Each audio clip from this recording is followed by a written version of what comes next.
Hi, நம்மக்கிட்ட Redmi note 10 5G mobile ஒன்று வந்திருக்கு. இதில் என்ன பிரச்சனைனா, மொபைல் கஸ்டமர் தண்ணியில் போட்டுட்டாங்க. போர்டு ஹெவியான வாட்டர் டேமேஜ், எல்லா இடத்துலையும் தண்ணி பட்டு உப்பரிச்சு போயிட்டு கார்பன் ஃபார்ம் ஆகிருந்துச்சு. சார்ஜ் போட்டு செக் பண்ணி பார்த்தேன், வெறும் 0.003 ஆம்ப்ஸ் தான் கன்சியூம் ஆச்சு. ஜென்ரலாக க்ளீன் பண்ணிவிட்டு மறுபடியும் சார்ஜ் போட்டு செக் பண்ணி பார்த்தோம், அப்போயும் எனக்கு வந்துட்டு ஆன் ஆகலை.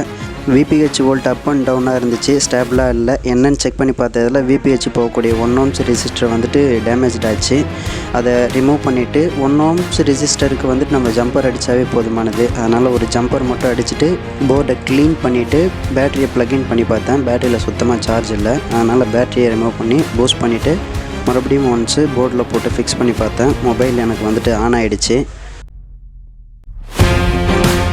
ஸோ இதே மாதிரி உங்களுடைய ஃபால்ட்டான மொபைலை ரெடி பண்ணுறதுக்கு கீழே இருக்க நம்பருக்கு காண்டாக்ட் பண்ணுங்கள்.